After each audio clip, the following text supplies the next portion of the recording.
para eu ter essa liderança que é focada muito mais no humano, eu preciso, como primeiro ponto, ter uma conexão de empoderamento e comunicação com a pessoa. Se eu estou com todo mundo trabalhando home office e se as empresas estão realmente cogitando a possibilidade de todo mundo fazer home office, eu preciso mudar o esquema da empresa.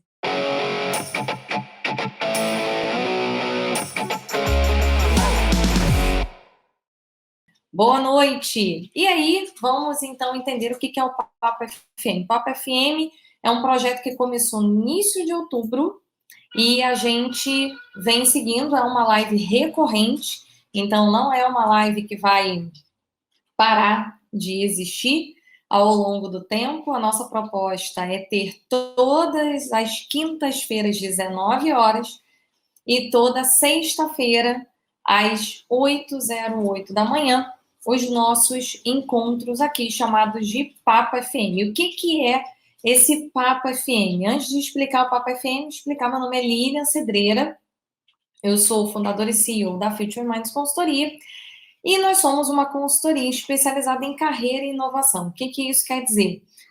Eu, na minha carreira, sempre tive um incômodo, que a gente chama de propósito da empresa de incômodo positivo, de que se a gente sempre de alguma maneira, se provoca a evoluir, a gente tem a capacidade de se transformar e, consequentemente, aumentar a nossa empregabilidade, as nossas chances de aumento, promoções e tudo mais.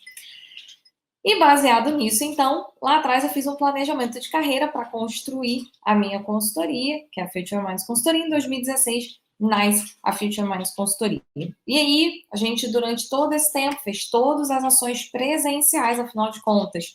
A gente fica aqui no Rio, eu trabalhei 10 anos no mercado corporativo, então tinha muitos contatos no presencial, e a gente acabava indo muito para esse lado presencial. Acabou que esse ano a gente, por conta dessa situação, a gente começou a vir para esse mundo digital. Eu posso dizer que eu amei o mundo digital, não volto mais para o mundo físico. Aliás, a gente até volta, mas que o foco maior vai ser sempre aqui. E aí, o que é o Papo FM? A gente foi fazendo uma série de prototipações, vários experimentos do que seria interessante para a gente construir, até que a gente chegou nesse modelo que a gente tem agora, que é o Papo FM, que começou no início de outubro. Então, são lives recorrentes, eu chamo de live / aula recorrente. Toda semana eu recebo um convidado e faço uma live, uma aula comigo sozinha. Todas as lives têm como foco a gente falar sobre carreira e inovação. Então, ao longo desse tempo, a gente já falou sobre uma série de conteúdos e hoje a gente está trazendo mais um, que é o conteúdo sobre o futuro do trabalho, como você criar uma cultura centrada no humano. Então, o que é essa cultura centrada no humano? E de onde vem essa ideia da live de hoje? O que a gente vai falar? Bom, em final de outubro, se eu não me engano, no dia 20 de outubro, a gente teve um relatório do Fórum Econômico Mundial falando sobre os resultados do que a pandemia tinha mudado nos ambientes corporativos e, a partir dessa mudança, como que as empresas provavelmente vão passar a se comportar. Então, diante disso, o relatório ele é bem extenso. Na semana passada, na sexta-feira, quando a aula foi só comigo, eu falei das 5 tendências que eles trouxeram, discorri muito sobre a ótica do colaborador, e eles trazem essa parte agora da empresa, do macro, e como que você coloca essa situação. Então, na semana passada eu falei uma parte do relatório, hoje a gente vai continuar discorrendo sobre o relatório. E aí, só para a gente conseguir colocar todo mundo na mesma página, porque é importante, né, que todo mundo, eu sei que tem gente que está assistindo hoje, que não assistiu semana passada, então é interessante que a gente entenda essa contextualização. Então, basicamente, o que eles falaram é que, diante desse cenário que a gente viveu e que a gente ainda está vivendo, as empresas, as pessoas, elas passaram por uma transformação, e nessa transformação, as empresas estão passando por um processo de digitalização do trabalho.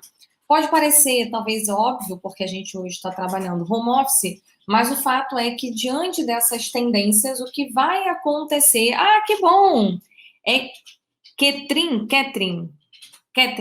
Vê se eu falei certo, tá, Ketrin? Que bom que você encontrou meu canal hoje. Espero que você goste da live e continue com a gente. Bom, e aí vamos pensar o seguinte. O que ele falou?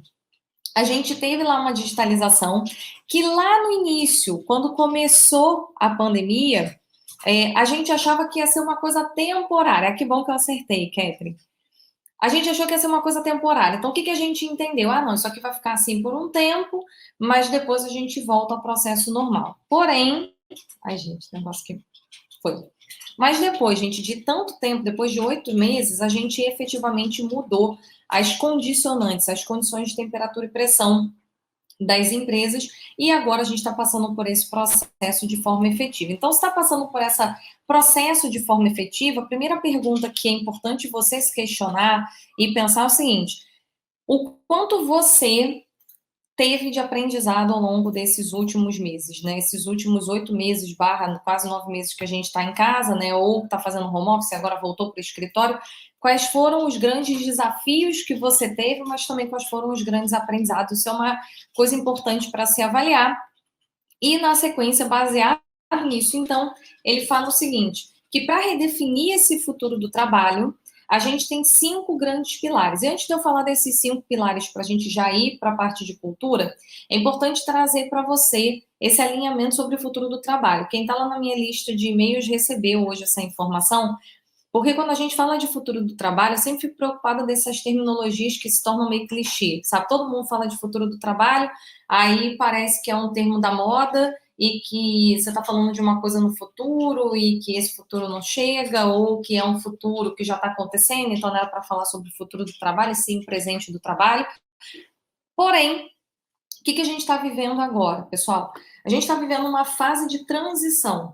E toda fase de transição, todas as mudanças, todas as coisas que acontecem nesse ambiente, elas vão sendo galgadas dia a dia. Então, pensa o seguinte: tem um monte de coisa que está acontecendo nesse momento, mas que você não está se dando conta. Até que, de repente, amanhã, depois de amanhã, existe uma transformação. Assim como, que bom que você está aqui hoje. Assim como, se você parar para pensar, ações ligadas à própria pandemia. Então, a gente estava muito bem em casa, daqui a pouco pegou, foi trabalhar, não estava acontecendo nada ao longo do dia. As coisas foram ficando mais alarmistas até que a gente pega e no domingo decide que vai ficar todo mundo em home office lá em março. Então, tá tudo em movimento. Só que a quarta revolução industrial, ela trouxe esse movimento de forma mais rápida. E aonde isso se conecta com você? Imagina que se você está aqui, nesse pilar de carreira, que é um dos pilares que a gente fala muito no canal, o seu foco, você está aqui por quê? De alguma maneira você quer ser reconhecido profissionalmente. Então, você quer em algum momento ser visto como uma pessoa estratégica, ou você quer ter uma chance de ser promovido, ou participar de decisões importantes da empresa, receber algum aumento, ou se você está insatisfeito com onde você está, que também acontece, né? Você pode, nesse momento, estar avaliando possibilidade de fazer uma transição de carreira. E para fazer tudo isso, é importante que, num cenário que a gente tem hoje, dentro do Brasil, com um monte de gente que está desempregado, empresas que estão aí num processo de berlinda muitas vezes. Então, elas estão sobrevivendo e outras empresas estão quebrando. Vamos falar desses dois cenários. Em ambos cenários, você precisa ser uma pessoa que efetivamente é importante para a empresa. Então, por que eu estou falando isso? Até antes de trazer uma frase importante para vocês memorizarem. Uma das empresas que eu trabalhei entrou em recuperação judicial em 2013. Se a gente parar para pensar dessa forma, você vai falar o seguinte: é uma empresa que entra em recuperação judicial, não tem jeito, eu vou ser demitido, então deixa para lá. E aí, nessa fase, gente, eu tenho 10 anos em RH antes de virar empreendedora. Quando a gente olha essas empresas, nessa empresa em específico que a gente passou pela recuperação judicial, quando eu passei por ela, a gente tinha uma lista de funcionários que não iam ser mandados embora. Então, essa lista de funcionários, ela funcionava da seguinte forma: alguns são extremamente estratégicos, e eles são tão estratégicos para mim que eu vou, inclusive, mandar uma carta para eles de que, se eles não pedirem demissão e eles ficarem aqui comigo, eu vou pagar um bônus para ele ficar aqui até o fim, porque se a empresa for realmente à falência, ele vai ficar desempregado, então eu vou dar um bônus para ele, já que ele está correndo risco de, em algum momento, ficar desempregado, porque ele decidiu ter a lealdade de se manter aqui. Existe um grupo de pessoas que não recebem essa carta, mas que entram na lista de funcionários que são muito importantes para a empresa. Então, essas pessoas vão ser as últimas a serem cogitadas para qualquer movimento negativo. E existem a lista de pessoas, 4 listas. A lista de pessoas que são indiferentes, então eu simplesmente posso tomar a decisão de mandar embora ou continuar, tanto faz, essa pessoa, ela é boa, faz o trabalho dela, mas não é uma pessoa premium. E, em último, eu tenho as pessoas que eu aproveito esses movimentos de mercado para mandar embora e justificar como a pandemia, a empresa está entrando em recuperação judicial, mas não foi por conta disso. E aí, gente, eu não estou falando isso por achismo, eu trabalhei em RH, eu vi isso acontecer, eu conversava com gestores, eu ouvia isso. A gente, inclusive, tinha que pedir essa lista dessas 4 pessoas. Quem eu vou mandar a carta, quem é importante tem que continuar, quem é ok, é indiferente, e quem eu vou aproveitar nesse cenário para demitir. O que eu trago aqui de conteúdo é como é que você se transforma na pessoa que ou vai receber a carta, ou vai ser muito importante. Porque em movimentos de empresas que estão em recuperação judicial, estão quebrando, se eu sou essa pessoa, eu tenho tempo para conseguir procurar outra coisa e sair da empresa. Ou se eu receber a carta, tomar a decisão de não pedir demissão e correr o risco, se a empresa realmente for à falência, de ficar desempregado depois daquele tempo. Quando a gente está nos outros 2 de baixo, a gente está sempre no risco. Então, a gente está sempre ali no talo de será que é hoje que vão mandar embora? Poxa, agora entrou a pandemia, será que agora vão mandar embora? E esse é o pior cenário, porque faz a gente trabalhar no nosso pior. Todas as vezes que a gente está muito preocupado, emocionalmente envolvido com preocupações que não são entregar um bom resultado do nosso trabalho, a gente tem uma tendência a não performar bem. Então, para evitar isso, existem técnicas. E o objetivo aqui é, na nossa plataforma, a técnica para você fazer isso é inovação. E as empresas que cresceram? Então, vamos lá, estou falando aqui de empresas de hoje, mas tem várias empresas que cresceram muito, que são nossas clientes e que se beneficiaram muito de situações de crise, como a de agora, mas também crises anteriores. Essas empresas aproveitam esses movimentos de mercado para aumentar as suas equipes ou tomar decisões mais estratégicas. Então, a gente viu várias empresas que, assim como o Fórum Econômico Mundial falou, aproveitaram esse período para se digitalizar. Então, empresas que estavam numa zona de conforto, fazendo o que elas faziam, mas viram nessa pandemia uma oportunidade para ganhar mercado em um nicho que elas ainda não estavam ganhando. O que acontece nessas empresas? Essas empresas, elas têm robustez, então elas estão ganhando dinheiro. O que elas fazem? Elas aproveitam essas pessoas e acham uma maneira de fazer essas pessoas conseguirem ser promovidas, essas pessoas mais estratégicas, colocar essas pessoas em novos departamentos. Então, vamos lá, não estou dizendo que se você foi mandado embora por causa da pandemia, você é um mau profissional, pelo amor de Deus, porque não é isso que eu quero falar aqui nunca. Mas o que eu quero é garantir que você vai aprender métricas, formas, um passo a passo, para que você seja cada vez mais estratégico e ser mandado embora seja algo cada vez menos frequente. Eu vou falar por uma questão de já ter sido mandado embora lá atrás. No primeiro estágio eu fui mandada embora e eu era uma péssima estagiária mesmo, tá, gente? Então, realmente, a empresa tinha toda a razão de me mandar embora. E no meu último emprego, eu também fui mandada embora, porque eu já estava muito infeliz. Eu já estava ali, mas eu não estava mais querendo estar ali.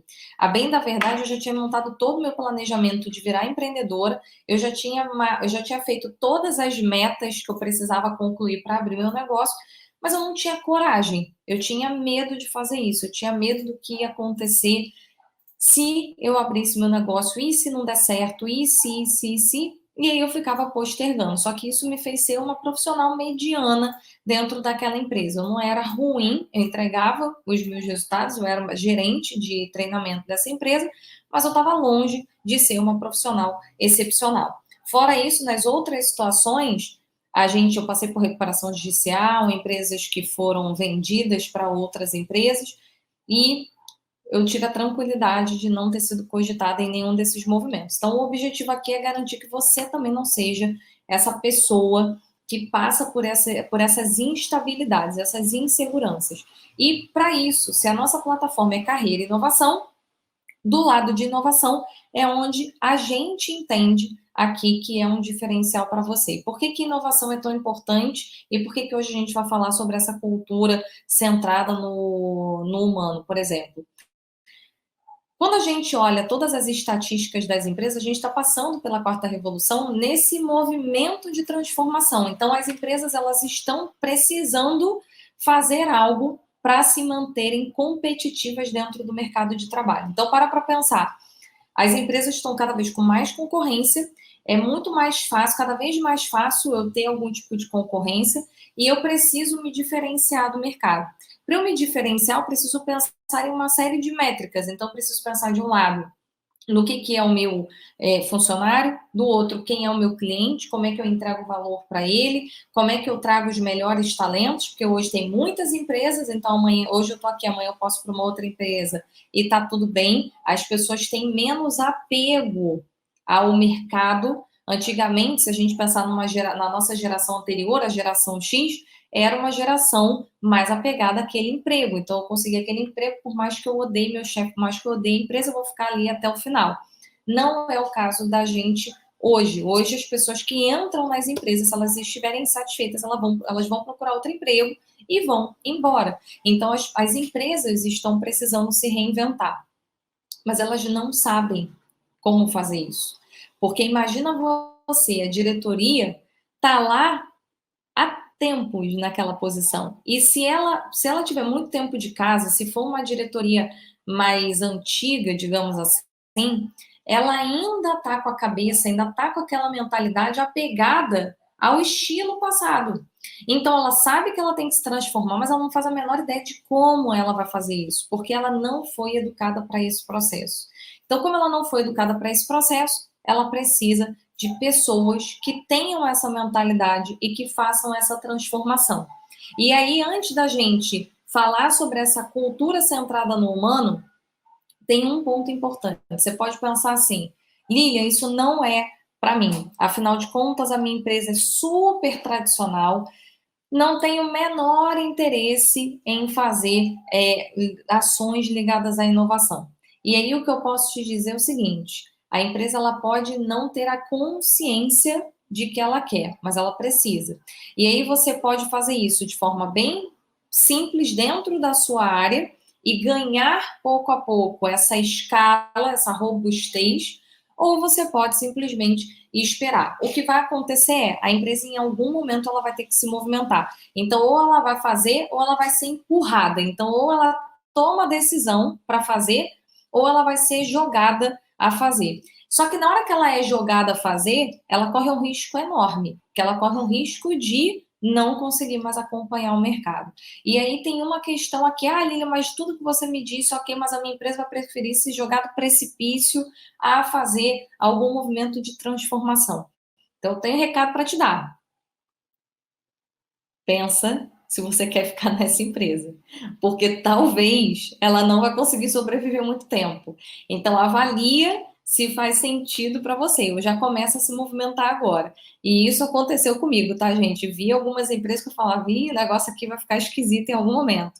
É melhor começar a fazer o movimento, porque o mundo está mudando e a empresa não entendeu e não quer entender e não vai me deixar fazer nada, nem que seja muito pequenininho dentro da minha área. E outras empresas, sim, vão deixar. Inclusive, esse foi um dos motivos pelos quais eu era tão insatisfeita no meu último emprego, tá, gente? Então, vamos lá. Dito isso, espero que vocês tenham entendido. Que bom, Júlia, que você tenha conseguido se identificar. É a minha história pessoal, né, gente? E eu vejo muito isso todos os dias quando a gente atende as empresas.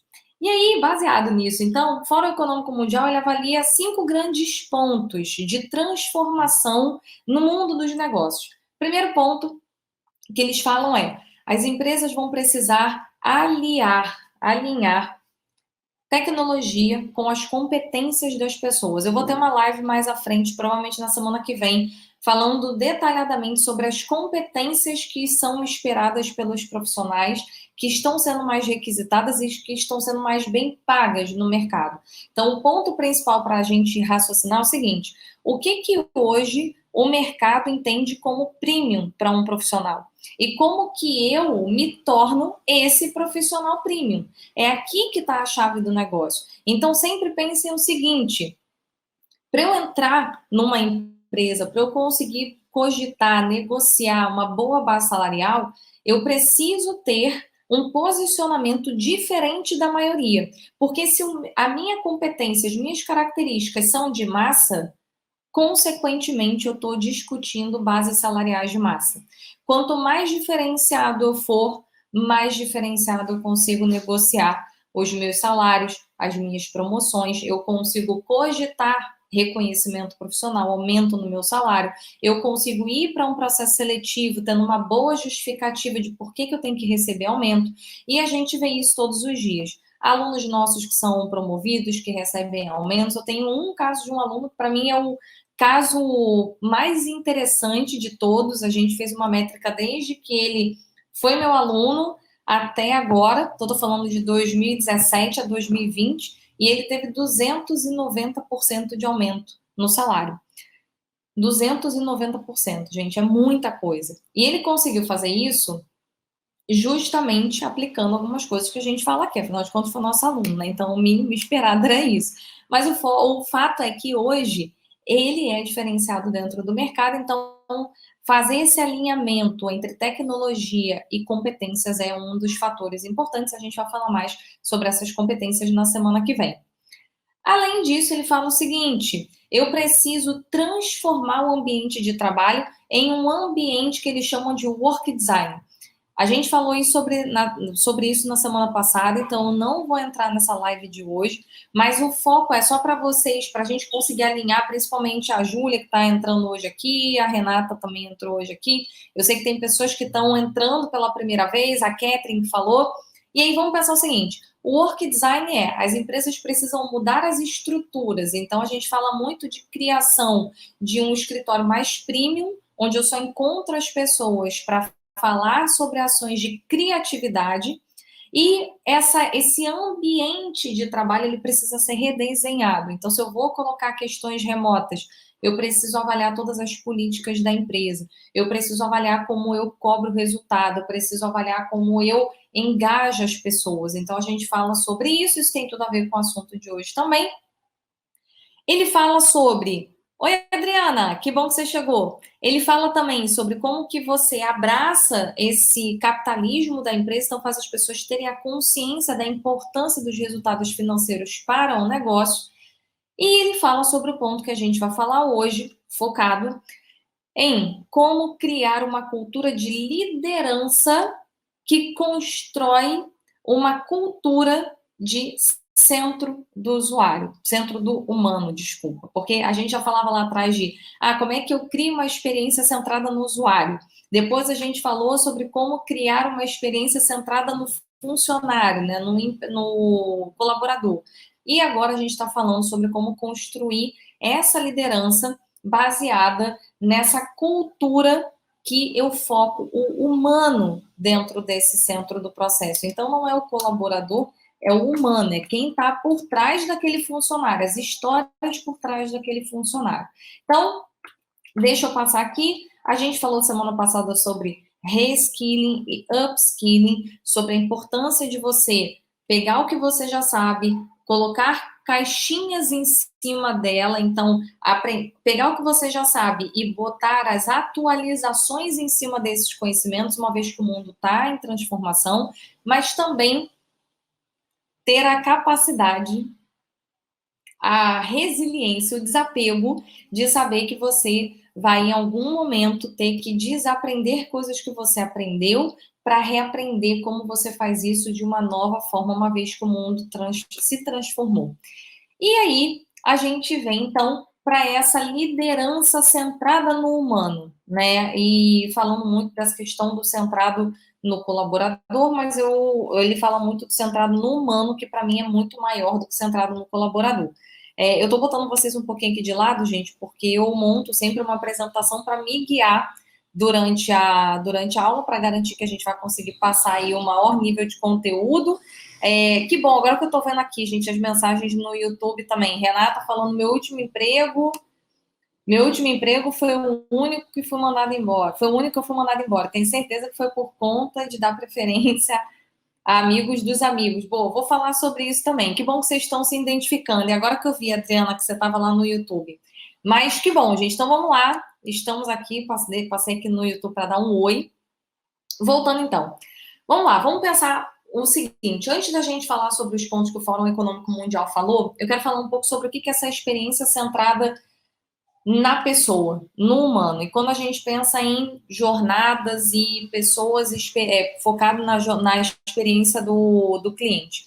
Quando a gente fala em inovação, propriamente dito, na inovação a gente fala o seguinte, lá atrás, lá nos primórdios, quando inovação só era tido como algo para pensar produtos novos ou pensar novos serviços, o que a gente falava? Eu preciso pensar na experiência do usuário, na experiência do cliente. E aí pensa o seguinte, o que é uma experiência do cliente? Eu preciso entender por que essa pessoa usa as coisas como ela usa, faz o que ela faz, por que ela faz e como que eu entrego valor a partir disso. Então, vamos pensar o seguinte, hoje, se a gente trouxer para a nossa realidade, você tem, sei lá, um telefone, não sei qual é a marca, o meu é iPhone, o seu pode ser Samsung, pode ser um Xiaomi.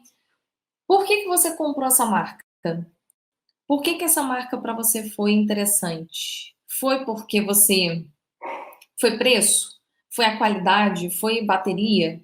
Então, pensa aí o que foi importante para você nesse momento que você tomou a decisão de comprar o seu telefone, ou o seu notebook, ou quando você sai para jantar, por que você escolhe o restaurante que você escolhe? Pensa num restaurante que você tem de preferência. Então, não vai me dizer aquele restaurante que você não gosta, que você vai porque é Baratex, não, tá, gente? Que é sacanagem também, tá?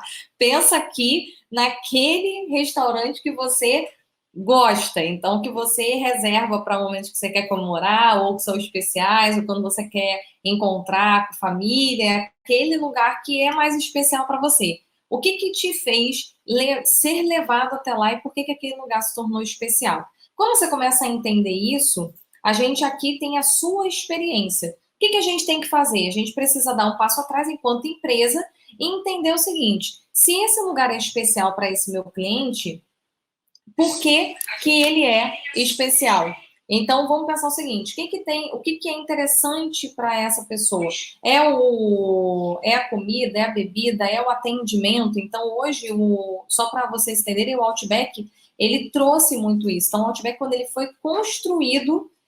construído pensado nisso. Então ele pensou o seguinte: como é que as pessoas que são tímidas elas têm mais dificuldade em falar em público quando a luz está muito acesa, então vou colocar meia luz. As pessoas elas são muito sensoriais, então é importante que o cheiro remeta ao Outback, por isso você entra, tem um cheiro diferente.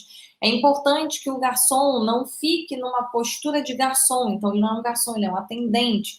Como atendente, ele tem formas diferentes, então tem uma experiência que está ali no entorno. Só que, vamos lá, isso deu muito certo para produto, para serviço, e a gente foi evoluindo as esferas de inovação e a gente chegou no que a gente chamou num primeiro momento, de cultura da experiência do colaborador. E aí, para quem é de RH aqui, eu sei que hoje a gente tem duas Renatas, né? Vou começar a falar os sobrenomes. A Renata Campos, eu sei que é de RH, a Adriana, que também está aqui, é de RH, eu não sei se tem mais alguém de RH aqui assistindo a gente, mas quando a gente pensa em experiência do colaborador, durante um bom tempo a gente ficou olhando coisas muito mais técnicas. Já o colaborador, o que ele gosta, o que de repente a gente pode dar de benefício. A gente faz uma festa de final de ano para ele ficar mais feliz, a gente dá day off no dia do aniversário dele. Então, durante um tempo, a gente olhando a estrutura de colaborador, as empresas acabaram olhando muito pacotes. Então, o que eu entrego no entorno para fazer essa pessoa se sentir querida aqui dentro? E agora a gente está falando de uma evolução dessa mentalidade, onde a gente fala da experiência centrada no humano. Por que isso foi motivado? Tá?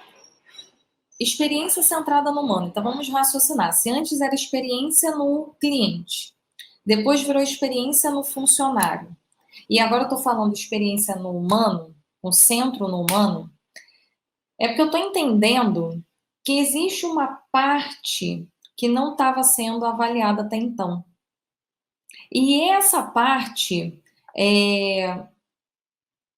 era muito focado em saúde, vida pessoal, o que importa para essa pessoa, o que está por trás daquela pessoa que está ali naquele momento, qual é a história que tem por trás daquela pessoa. Deixa eu só ler aqui da Júlia. Muito importante você salientar que temos que escolher aonde vamos estar. A empresa precisa ter a cultura de valores humanos alinhados aos nossos valores pessoais. Júlia, a gente quase fez telepatia agora, hein? Sensacional. É muito isso. Então vamos lá. A experiência do colaborador, ela em muitos momentos, ela não levava em consideração tanto o lado que estava por trás. Eu falei ontem, porque tem um grupo aqui que eu sei que estava na live de ontem, que eu acabei falando sobre agenda oculta. Todo mundo que está aqui, gente, leiam sobre isso. Isso para mim foi assim, durante o mestrado, quando eu ouvi, foi uma coisa que me chamou muita atenção e vários cliques caíram, que é o que está por trás da história daquela pessoa.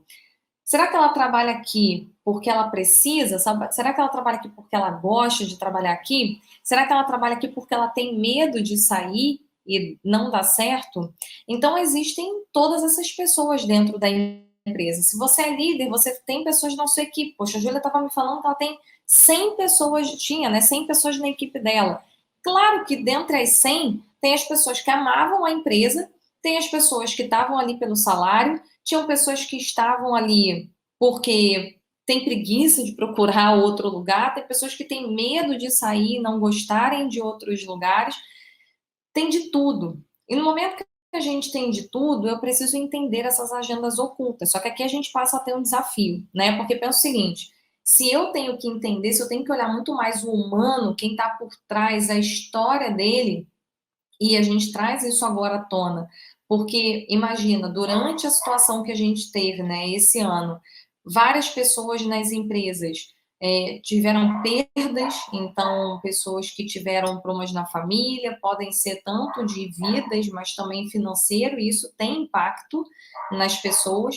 Então, se o mundo que a gente está vivendo agora gerou impacto, talvez a gente tenha que começar a pensar que isso sempre aconteceu. A diferença é que agora a gente está numa proporção maior.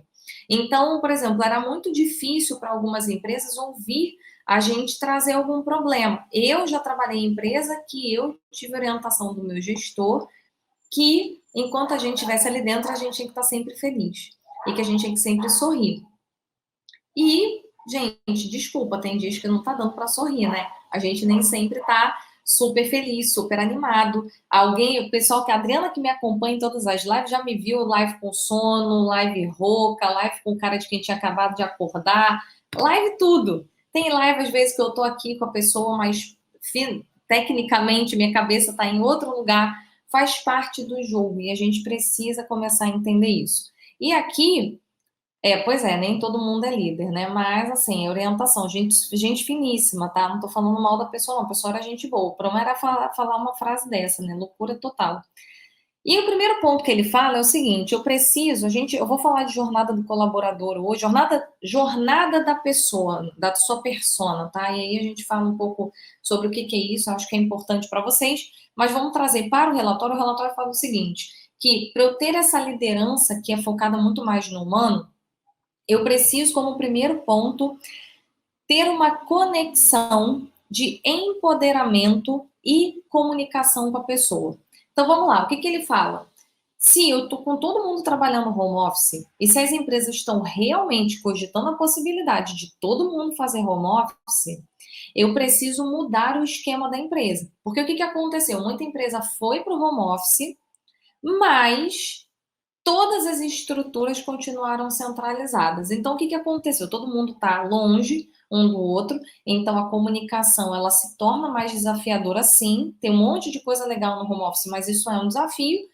Mas na hora que isso é um desafio e eu não organizei a cultura, a estrutura processual da empresa para atender a essa mudança, aí vira uma loucura total o assunto. Então, o ponto principal aqui é pensar em como é que eu crio um empoderamento para a minha equipe, como é que eu faço com que a minha equipe comece a ter autonomia para tomar as decisões sem necessariamente falar com o gestor, sem necessariamente ter que ter o gestor fazendo todas as alçadas de aprovação, como sempre foi. Então, pensem nisso como um primeiro ponto. A gente já fala muito como fazer isso, tá? Eu já vou falar sobre esse ponto. Um segundo ponto que eles falam, então, é da comunicação e a transparência. Porque pensa o seguinte: se eu vou ter pessoas que vão trabalhar de forma remota e processos híbridos, e semana passada, para quem assistiu a live, um dos pontos que eu trouxe muito é que essa situação que a gente viveu está fazendo as empresas pensarem em contratar pessoas globalmente. Então, pensa o seguinte: se a Júlia mora aqui no Rio de Janeiro, ela pode se candidatar para uma vaga, sei lá, na Austrália, que precisa de gente que fala português, ela não vai precisar se mudar para a Austrália porque a empresa está trabalhando no home office. Então, como as empresas estão considerando verdadeiramente esse fato, aqui a gente precisa ter uma comunicação mais fluida, mais transparente, e eu preciso ter o que eles falaram, que eu achei fantástico, uma autenticidade dos líderes. Eles trazem isso como um ponto central. Eu preciso ter líderes que sejam autênticos. E aqui, se eu estou falando de equipes que estão trabalhando de forma mais remota ou de forma mais dispersa geograficamente, é melhor pecar pelo excesso do que pela falta. Então, o que eles falam é o seguinte: se você está na dúvida se você comunica muito ou pouco, comunica tudo o tempo inteiro, em vez de você ter uma comunicação insuficiente. É melhor você falar muito do que falar pouco e depois as pessoas fazerem alguma coisa sem saber que elas poderiam fazer, porque você não comunicou de forma adequada. Então, comunica por excesso. Se eu sou líder, não tem problema. Eu preciso dedicar um tempo, enquanto líder, para ouvir cada membro da equipe. Aí parece super clichê, o pessoal que é de RH vai estar aqui e falar: não acredito que o Fórum Econômico Mundial, em pleno 2020, ainda está falando sobre isso. Só que, vamos lá, entre a gente falar e as pessoas fazerem, tem um hiato gigantesco.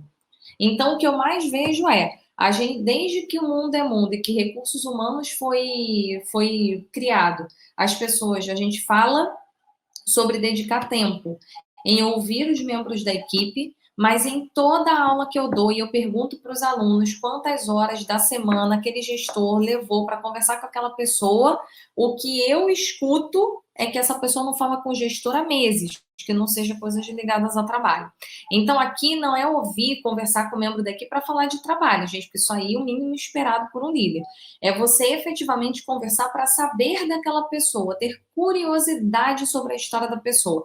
E aí a gente volta aqui para a história da empatia. Eu vou ficar batendo nessa tecla o tempo inteiro, apesar de empatia ter sido mal avaliado, porque as pessoas pegam o raio da palavra, usam aquela palavra sem entender o que está por trás, propagam aquilo ali de maneira inadequada, ineficiente, e depois a palavra cai em um vale comum que parece que é ruim.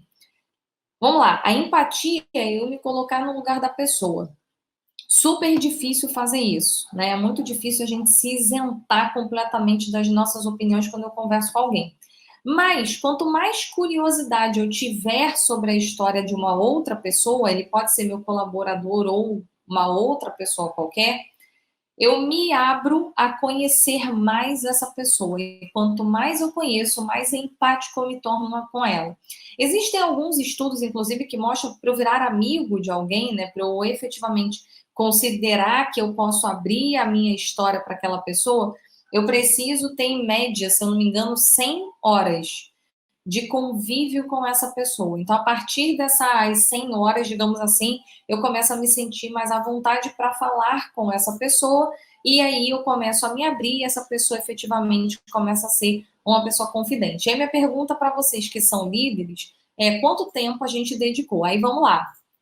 Quanto tempo você dedica para sua equipe? Mas aí vamos pensar o seguinte, o caso lá da Júlia, que tem 100 pessoas, né? Aí vamos lá, você vai fazer mais nada da vida, vai passar o tempo inteiro conversando com as pessoas e o seu pagamento de salário vai ser só bater papo com o funcionário. Como é que você faz em situações que você tem grandes públicos?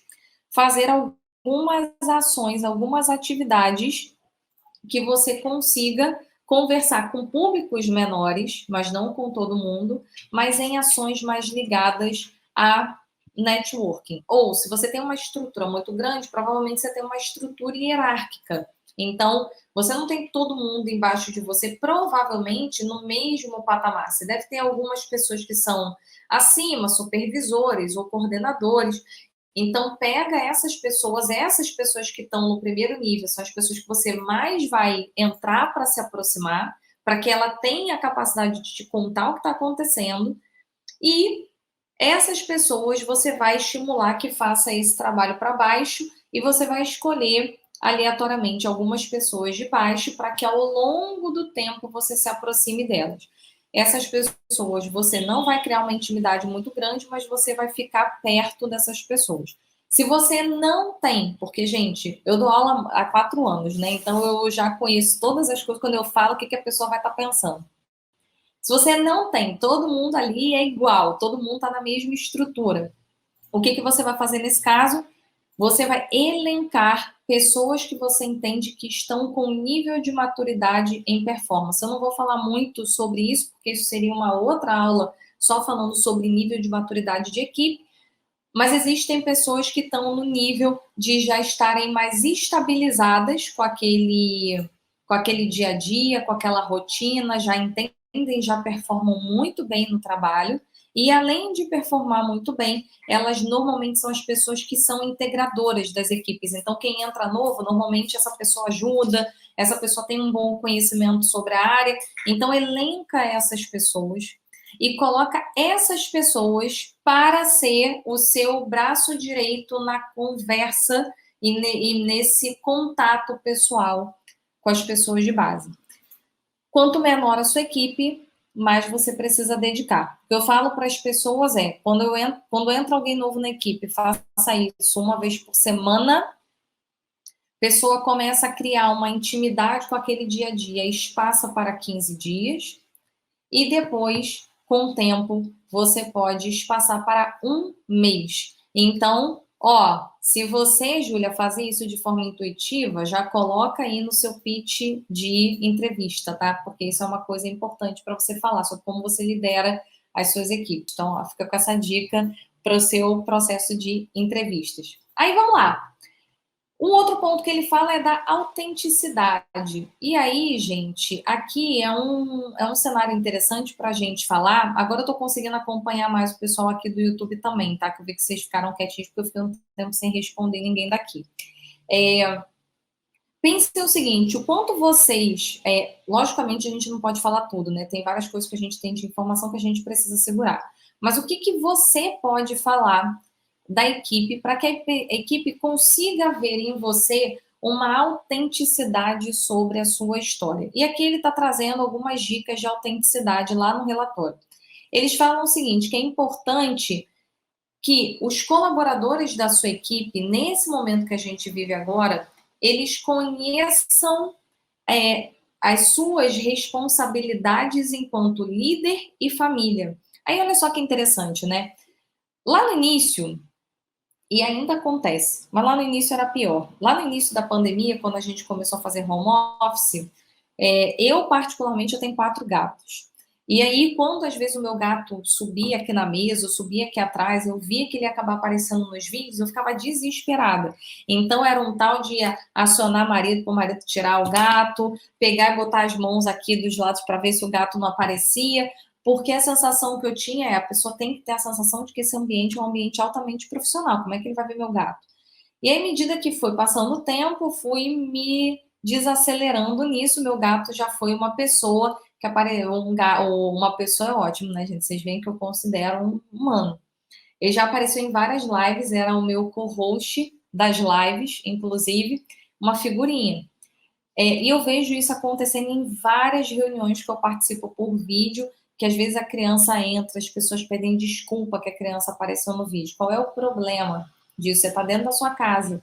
Então, aparecer, ter essa autenticidade de mostrar quem você é, o que está acontecendo ali, qual é o seu dia a dia. Então, olhando do ponto de vista de liderança, quanto mais eu fizer isso, quanto mais eu mostrar para a minha equipe, quanto mais transparente eu for sobre a minha vida, melhor vai ser para mim.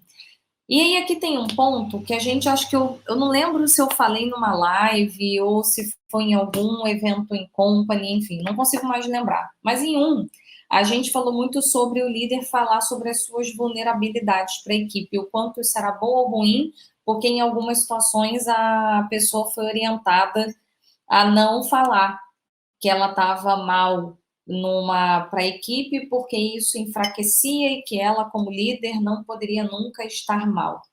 E isso é bem complexo, gente, porque se nós somos humanos, eu tenho que mostrar que nem sempre eu estou satisfeito com o que está acontecendo. E isso aconteceu muito, alguns momentos comigo, principalmente na última empresa que eu trabalhei, que falou muito para mim. Tinha vários momentos, assim, tentando lembrar, mas tinha vários momentos que eu ia trabalhar e eu estava muito de saco cheio já de estar naquela situação. E às vezes vinha alguém da minha equipe e falava para mim assim: ai, Línia, que cara é essa que você tá hoje? Aí eu falava assim: ó, melhor não falar comigo, que a melhor coisa que você tem é só ver a cara, porque se você souber tudo que tá passando na cabeça, vai ser pior. Aí ela falava: ai, mas tenta disfarçar esse rosto, porque as pessoas percebem. Eu falo: não vou disfarçar, desculpa. Se você é da minha equipe tem um problema com isso, então a gente tem um problema. Porque eu não vou fingir que eu tô aqui feliz, eu não vou fazer happy face quando não tem happy face para ser feito. E isso foi muito bom, gente, porque é uma equipe que eu tenho uma relação muito forte até hoje, mesmo 4 anos depois, porque eles perceberam nisso uma autenticidade. Só que aqui você precisa ter muita, não posso falar, né, gente, na live, mas a gente precisa ter muita força, muita cara para bater em sustentar algumas coisas quando a gente quer ser autêntico. Então faz parte. Exatamente, Adriana, acho que as pessoas ficavam tensas no início porque não sabiam muito bem o que fazer, mas até hoje elas ainda estão tensas. Eu vejo muito isso acontecendo, as pessoas entrando ainda em live, em vídeo, tentando se afastar, tentando se esconder. Então, isso ainda acontece. Só que aqui ele traz esse ponto de autenticidade. E um ponto que ele traz também é para que isso aconteça. Então, quando a gente olha sobre a estrutura da empresa como um todo, o ideal é que a empresa passe a fazer reuniões globais semanais e façam reuniões menores ou semanais ou diárias. Da onde vem essa base? Lá de metodologia ágil, quando a gente fala da importância de fazer as reuniões diárias, também fazer as reuniões semanais, as reuniões de fechamento. Então, uma das coisas que eles falam é como é que eu garanto que as pessoas vão se sentir numa empresa centrada no humano quando eu crio esse ambiente dentro da empresa. E aí eu quero falar para vocês sobre um ponto específico que é a jornada do cliente, ou a jornada do colaborador, ou a jornada do humano, enfim, a jornada da pessoa que você quer avaliar. A jornada do usuário, quando a gente pensa em inovação, é como é que eu identifico todos os pontos de contato que aquela pessoa que eu quero entender, que eu quero avaliar, ela está vivendo na minha relação. Então, vamos pensar o seguinte: eu tenho uma equipe e eu tenho dentro dessa minha equipe pessoas diferentes. Eu preciso entender todas as interações que ela tem comigo enquanto líder ou com a minha marca para saber quais são os pontos em que ela fica satisfeita ou que ela fica insatisfeita. Vamos lá. Vou trazer um exemplo para vocês. A gente fez um processo numa empresa, ela inclusive já esteve aqui com a gente, que é o Sesc Nacional. Então, eles são nossos clientes e a gente foi avaliar alguns pontos no RH, melhorar os processos do RH e como o RH era visto dentro da empresa. E o que a gente fez especificamente para a equipe do RH, porque a gente queria melhorar o engajamento do time de RH, foi essa jornada da equipe de RH. Então, individualmente, a gente foi entender o seguinte: quem ia de ônibus, quem ia de metrô, quem ia de carro, como que era essa rotina da pessoa, que horas ela acordava para ir para o trabalho, o que ela tinha que fazer antes de chegar no trabalho, ela tem que levar filho na escola ou não, ela já vai direto, ela pega 2, 3 transportes públicos, pega um, ela vai de carro, quando ela sai para almoçar, ela almoçava lá no refeitório, ela preferia sair, quando ela ia embora, quantas horas ela demorava para chegar em casa, o que ela faz depois, ela pega alguém, ela chega em casa, ela é casada, solteira, mora com pai, com mãe, tem filho, não tem, toda essa jornada. E aí, gente, eu quero que vocês tenham essa consciência. Qualquer pessoa que acorda para trabalhar, no momento que ela acorda, ela está vivendo uma relação com aquela marca. Porque pensa o seguinte, se ela não estivesse trabalhando na empresa, talvez ela não acordaria naquele horário. Então, ela até poderia acordar de manhã porque ela teria que ir trabalhar, mas não necessariamente na hora que ela acorda para chegar naquele local. Quando ela se desloca, tem uma série de interferências. Então, vamos pensar agora, na situação que a gente está vivendo durante a pandemia, talvez pessoas que trabalham nas empresas e que precisam pegar transporte público estejam se sentindo menos, como é que eu posso dizer? Não é interessadas, mas estão se sentindo menos confortáveis, talvez seja uma palavra melhor. Menos confortáveis em ir para a empresa do que as pessoas que estão pegando o seu carro e indo para a empresa também. Quando eu entendo isso, quando eu entendo que pessoas se sentem confortáveis, outras pessoas podem não se sentir confortáveis, e olha o que eu estou falando aqui, podem se sentir. Eu não posso garantir, eu não sei quem é a pessoa, eu não posso me colocar no lugar daquela pessoa. Eu imagino que para ela pode ser desconfortável, mas pode ser que não seja. Então, tudo isso é uma interação com a pessoa. Se ela pega transporte público, quando ela entra, se ela tem que passar no crachá, se a história dela com a família dela é uma história de, é melhor você garantir esse emprego, então vai, se a empresa mandando você ir, é melhor você ir sempre, não questiona, não cogita.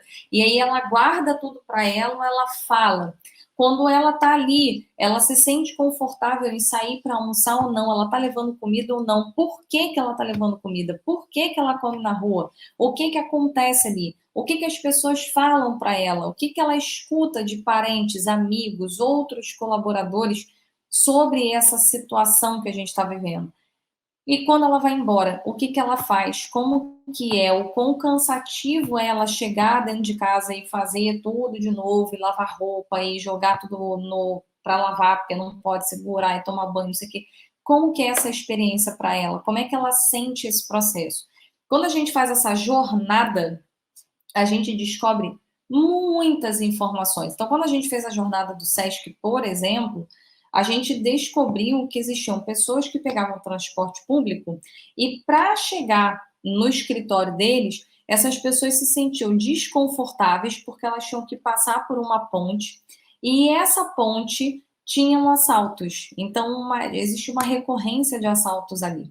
E aí vamos pensar o seguinte, se a pessoa acorda de manhã, pega o transporte público, vai até o ponto que ela tem que saltar e salta e sobe as escadas dessa ponte que dá ali, né? Uma ponte, não passarela, né, gente? Passa pela passarela e chega perto da porta lá de entrada do trabalho.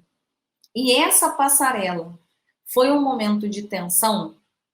Essa pessoa não entra no escritório, não bate crachá de primeira, feliz. Ah, estou super animada hoje. Não, ela chega ali mais tensa. Ela pode estar animada, ela pode estar interessada no processo de trabalho, em alguma coisa, mas ela passa por esse momento de desconforto. O que eu estou querendo dizer com isso?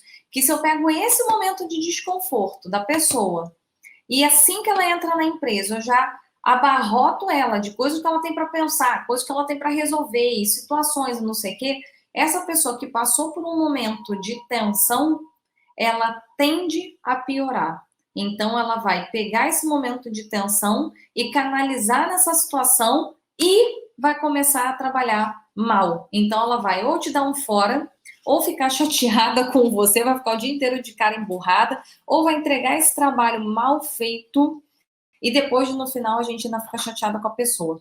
Que bom que você gostou dessa análise, Adriana. Por quê? Isso é uma coisa que a gente fala muito em inovação. Quando eu entendo essa jornada, fica muito claro para mim. Então, vou trazer aqui uma situação. Namorada do meu estagiário teve um problema de apendicite, operou o apêndice e tudo mais. Gente, essa pessoa, essa semana, ele é fantástico, excelente, adoro o trabalho dele, mas essa semana o foco dele está na situação da namorada.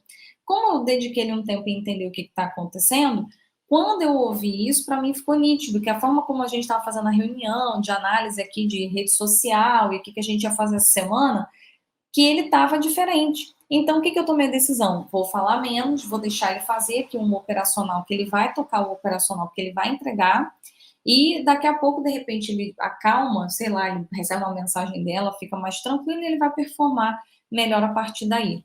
E foi realmente o que aconteceu.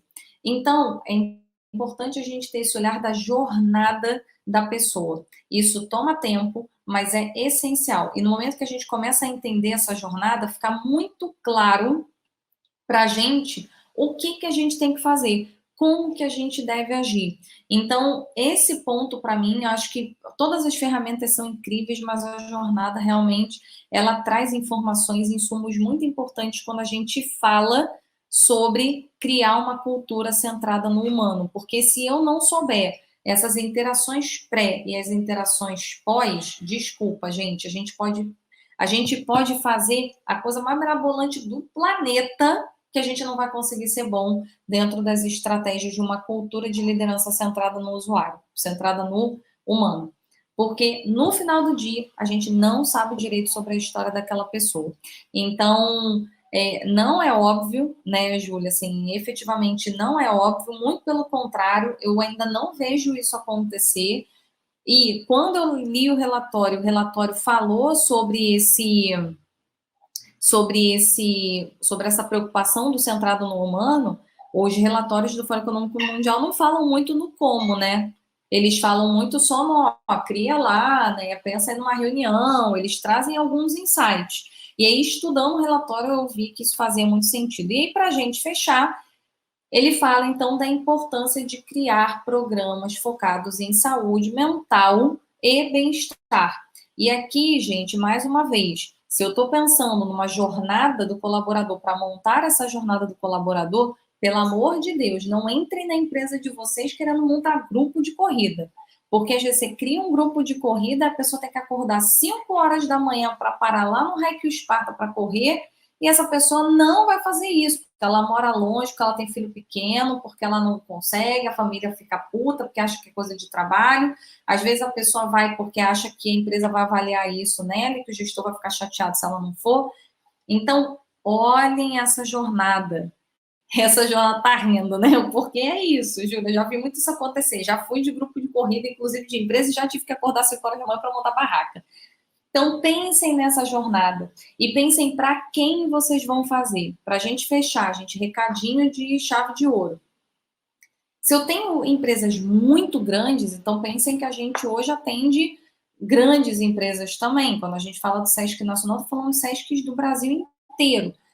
Eu não consigo fazer isso para todo mundo. Então, eu preciso definir para quem eu vou fazer e para quem eu não vou fazer esses processos. Então, eu preciso escolher. Ah, Lili, mas todo mundo é importante. É, mas não dá para atender a todo mundo. A Apple não vende celular para todo mundo. Ela tem um nicho e aí tem pessoas do entorno que se beneficiam, mas ela está focada em um público. Então, definam dentro das suas áreas qual é a empresa, qual é a empresa, qual é o colaborador, qual é o tipo de funcionário que você quer. Então, qual é o profissional modelo ali para você? Esse meu estagiário, gente, ele é para mim o meu modelo. Ele é um perfeito colaborador que eu quero ter trabalhando comigo. Então, se eu estou focada nesse tipo, eu preciso entender a jornada dele, fazer com que ele se mantenha satisfeito aqui.